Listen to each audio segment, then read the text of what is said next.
This is 7 News, the voice of the New England. Tonight, women's safety a main topic during Gunnedar's crime prevention talk. Local legends recognised for their community contribution. I'm Daniel Gibson. Later on this news hour, the RBA boss blames everyday Aussies for repeated rate hikes. And the hostage swap put off for days until Hamas signs off on the ceasefire. 7 News begins now. Good evening. Women's safety in regional and rural areas was just one of many topics discussed during day one of the Crime Prevention and Safety Conference. Over the 2 days, keynote speakers will share their own experiences with crime. It's hoped the event will encourage the community to work together towards a safer region. Gunnedar's Town Hall packed with service providers, community leaders and local school students. Deputy Mayor Rob Hooke opened up the conference with a strong message, claiming governments have refused to listen to the issues regional areas are facing. I think it's part of what we have to do here today is to convince them to change their mind. Living in the country has always been described as peaceful and safe. However, the Australian Bureau of Statistics show rising cases of theft and abuse in the last 12 months. Sexual and domestic assault in regional New South Wales is 87% higher than metropolitan areas. We do see that increase every year. That's no surprise to anybody. However, what is coming out now is definitely a lot more extreme than what we've seen in previous years. Break and enters are currently 90% higher in regional and rural New South Wales. The question was posed, how do we create and keep communities safe? Speaker John Maynard discussed most towns are designed predominantly by men. Women haven't had a long history in working on the types of professions that make and shape towns and cities. I'm talking about engineering, architecture, building and planning. Today, the event focused on community safety as well as family and sexual violence. Doors were closed to media for Grace Tame's speech, but those inside told us they were given valuable insights in how to appropriately work with victims. Vulnerability is shown through the stories, and we need to successfully communicate with our community members to be able to share those stories and empower them to keep moving forwards. The conference will continue tomorrow with Police Minister Yasmin Catley arriving. Olivia Babb, 7 News. Tamworth Regional Council will be seeking a special rate variation of 36.3%, which will come into place next year. However, a group of locals are taking a stand against Council's decision, launching their own petition against the rate rise. They're concerned and angry. The Tamworth Regional Residents and Ratepayers Association launching a petition against the council's proposed rate rise of 36.3%, and it's already gathered hundreds of signatures. Oh, very good, very good. Every time I went to somebody, said, sorry, I've already signed. I'm on your side. Tamworth Regional Council is looking to request a rise more than 7 times higher than the 4.9%, which is recommended by the Independent Pricing and Regulatory Tribunal. We need to all step back a little bit and just balance out a little bit at the moment before, we start destroying the economy.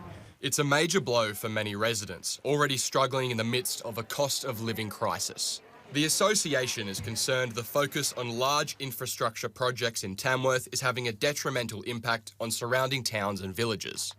You're moving too quickly and everything is just over the top at the moment. As somebody who owns property out of town, we pay very large rates.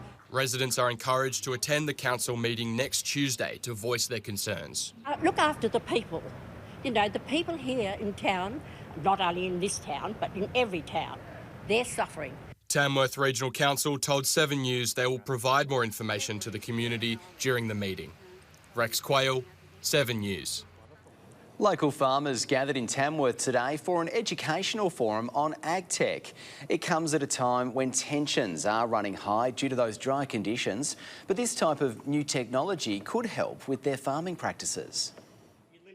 Keen eyes and open ears. Farmers from across the region came to Tamworth today to discuss their advanced knowledge of agriculture.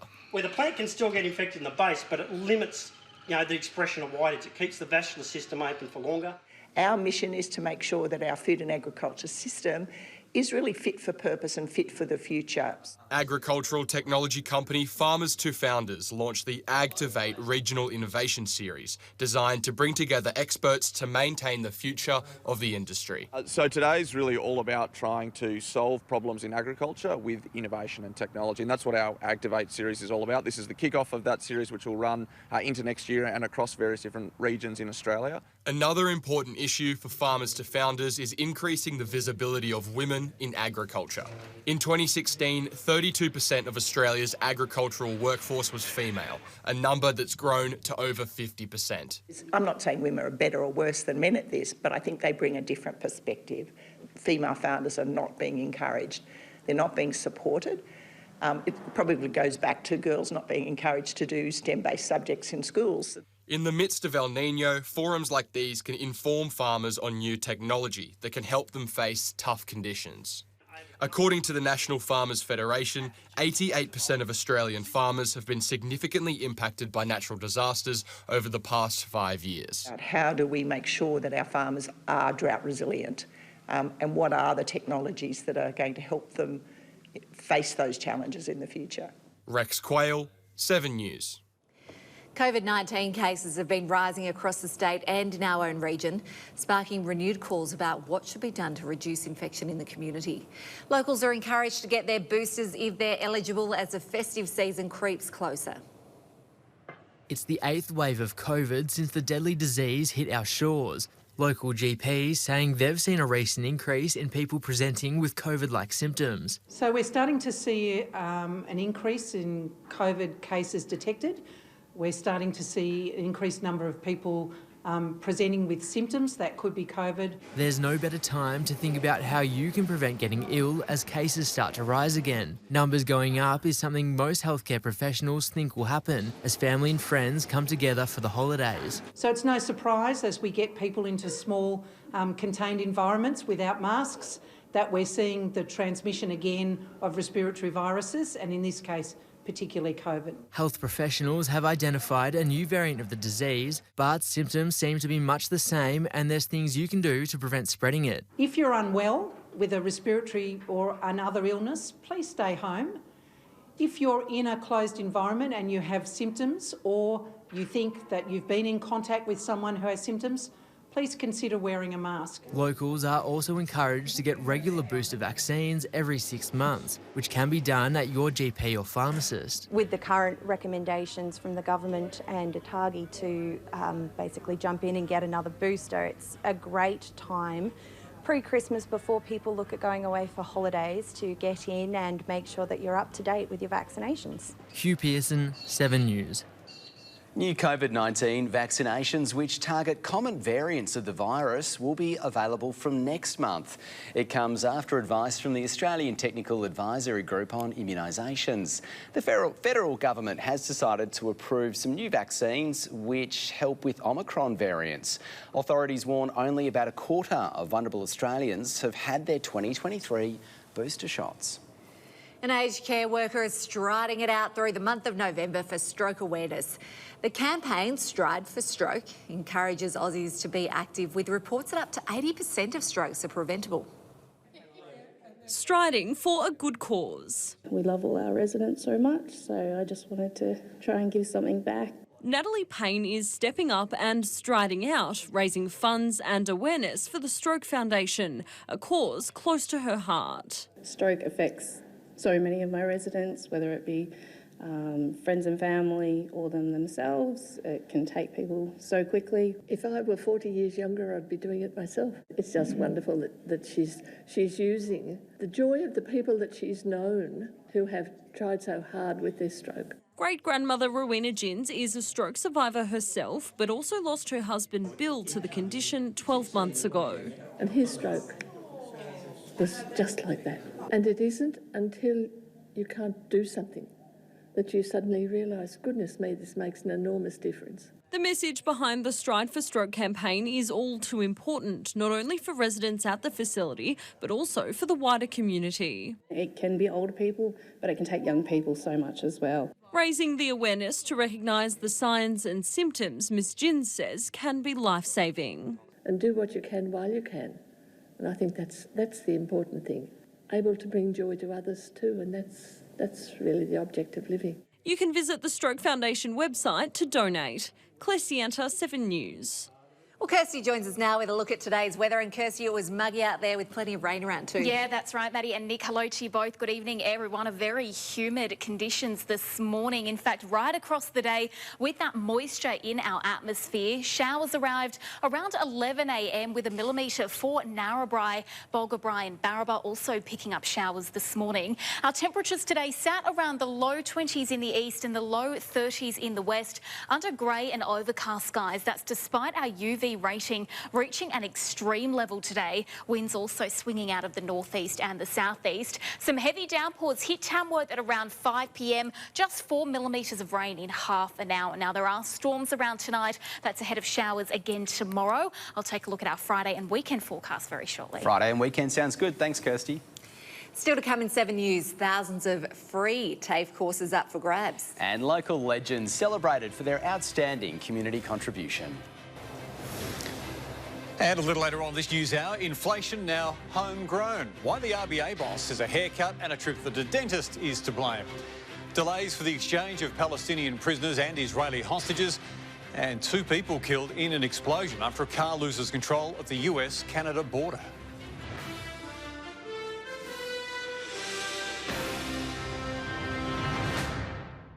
Welcome back. Thousands of extra TAFE places will soon be up for grabs for free.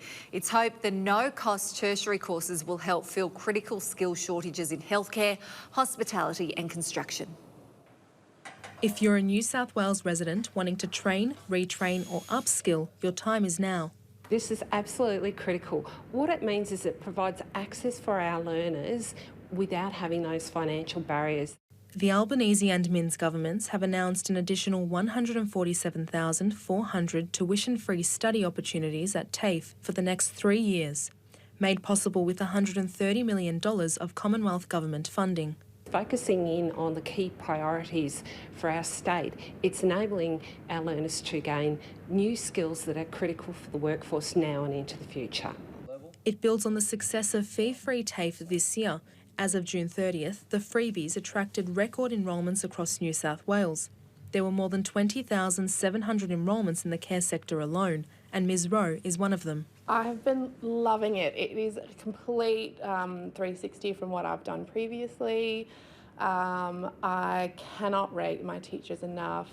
The 34-year-old began a Certificate 3 in Individual Support in Ageing in August. Currently, she is on maternity leave from an admin role with 10-month-old twins, a toddler and dedication to her studies.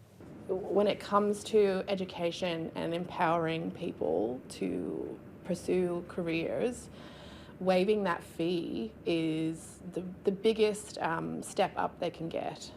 Students are limited to enrolling in one fee-free course per semester. These include opportunities in healthcare, hospitality and construction industries. Enrol now, don't wait. You will not regret it, not for a single moment. Rochelle Punikovic, 7 News. Tamworth residents received their Local Legend Awards today at a ceremony recognising their community contributions. Tamworth Regional Council congratulated each winner over their hard work, commitment and selfless acts. A room filled with some of Tamworth's most generous people, from working with youth to environmental conservation and everything in between. Councillor Helen Tickle says it's important to honour people's selfless contributions to the community, which sometimes goes unnoticed. We're part of a very spirited community in the Tamworth Regional Council area, and the work our volunteers do is invaluable. The city wouldn't be the same without the hard work and dedication of these local legends. Taking out this year's Local Legend of the Year was Caleb Waters. He says receiving the award was a shock, but he was honoured to be recognised for his work. Definitely overwhelmed. Yeah, still a bit unreal at the moment, you know. Like everything I do is for community. He's been named as this year's Local Legend for his work mentoring young First Nations people through the form of dance, music and art, something he feels passionate about. I know exactly what these kids' lives are like, you know, and because I'm a part of their lives too, I know exactly what they're going through. I went through the same stuff, you know. Penny Wilson was one of the many locals who's put in the hard yards for her community. She took out the Excellence in Sustainability Award for her work as a member of the Tamworth Regional Landcare Association. There was a piece of virtually vacant land down the road from me, and I recognised an opportunity to plant native trees, shrubs, grasses. She says anything we can do to help nature is worthwhile. Hugh Pearson, 7 News. Still to come in 7 News, Tamworth, Brandon Grash pulls out a major knockout. And spring races is a week out from coming to a close. Welcome back. It is almost time to say goodbye to spring racing for another year. This season has allowed the Tamworth Jockey Club to recover after significant rainfall put a bit of a dampener on meetings last year. Spring racing at its best at the Tamworth Jockey Club. It's been a bounce-back season this year after rain affected a majority of meetings in 2022. We held our big dance Melbourne Cup Day on Tuesday the 7th of November, and that's one of the biggest crowds we've seen here in quite some time. 3,500 punters poured through the gates, a much different picture to last year's Cup celebrations. The weather's been really good to us this season. We've had a little bit of rain for our races next Tuesday. It was good to have a fine day last Tuesday and had the big crowd out here. The Jockey Club's new general manager, Jack Penfold, couldn't have had a better start. A lot of new sponsors on board, and membership numbers are right up too, so very, very proud of the efforts from the team here. Jack is now tasked with overseeing a major redevelopment of infrastructure at the club. Big master plan that's about to get underway here. Jury Street side of our complex we'll have 80 new boxes for horses here, which will entice new trainers to the area. The project further adding to one of the leading racetracks in the region. So we've had the redevelopment of the sand track, one of the best in the region now. That's a training track. 137 horses use that every morning, 6 days a week. The outer track is also in top shape ahead of the last race of spring. It's been very welcomed. Our dam's now full. The track's come along really well. We're currently a soft 6 for our meeting next Tuesday. Gates will open from 11 a.m. Max Gant, 7 News. Tamworth's Brandon Grash has pulled off one of the knockouts of the year, but the fight didn't start too well for the man known as the Bull. Liam Taliva dropped the heavyweight midway through the first, but Brandon fought back instantly, knocking down his opponent just moments later before finishing the job just 4 seconds into round 2. Here they go, and it's Gratch who storms forward and sends him down and out. It is over. That is a monster shot, and in the same fight, we've seen the round of the year and the knockout of the year in Australian boxing. The stunning left hook even capturing the attention of headliner Nikita Zoo. The North Tamworth Bears are on the lookout for a local Aboriginal artist to design their Indigenous jersey for next year. The club started the Indigenous round last season with Gamilaroi man Sean Duncan basing the stripe off the history and landscape of the region. Submissions close on the 30th of January.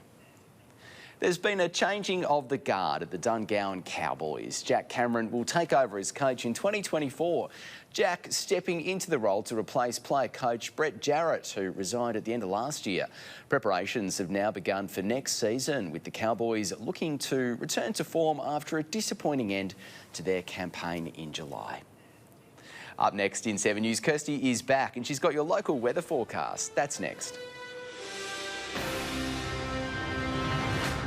Good evening, everyone. Humidity has increased across New South Wales thanks to a high-pressure system directing warm and moisture-laden air into the state. Meanwhile, a trough is generating widespread showers and isolated thunderstorms. This pattern is forecast to continue through the end of the week and into our weekend as a low-pressure system builds in the east of Australia, dragging moisture south. Decent rainfall totals for many but localised areas could see more than 100 millimetres of rain. Those rainfall totals could, of course, lead to the risk of flooding. For the New England and the Northwest, we could see as much as about 50 millimetres over the coming 8 days. Now, it is Friday tomorrow. Let's have a look at what's in store and our temperatures for the end of the working week, sitting in the high 20s for most, but under relatively cloudy skies, becoming unsettled at times across the day too. We're expecting rainfall between about 2 and 6 millimetres, mainly from the late morning, but there is that chance of thunderstorms around as well. Armidale just 23 and the Barrington Tops reaching the high teens. Similar showers are forecast on Saturday as that wet weather is set to continue well into next week. The start of our weekend looking mostly cloudy but warm with breezy northerly winds blowing. Slightly cooler temperatures down to 21 for Glen Innes and the same in Walker with possible storms around. Parts of the region aren't expecting much wet weather though, remaining just mostly cloudy. On Sunday we will feel those temperatures increasing back to the high 20s and the 30s again around Walgett and for Wee Waa. Again, the warm north-northwesterly winds around, meaning our humidity could be quite high thanks to those warmer temperatures and that moisture in the air. Partly cloudy at times, the 30s for Murrurundi and Scone, but with those showers and storms persisting. Onto the 7-day outlook, rainfall totals increasing and temperatures fluctuating between the mid-20s and into the high 30s over the coming week. We can expect tomorrow's rainfall to arrive from about the mid-morning, certainly increasing as we track into early next week though. It is great to see some rainfall. Thanks, Kirsty. Really good. That's all we have time for tonight. Thanks for watching. You can catch up on our website or, of course, 7plus. Right now, Dan's got your national news. Enjoy your night and we'll see you tomorrow at 6 o'clock.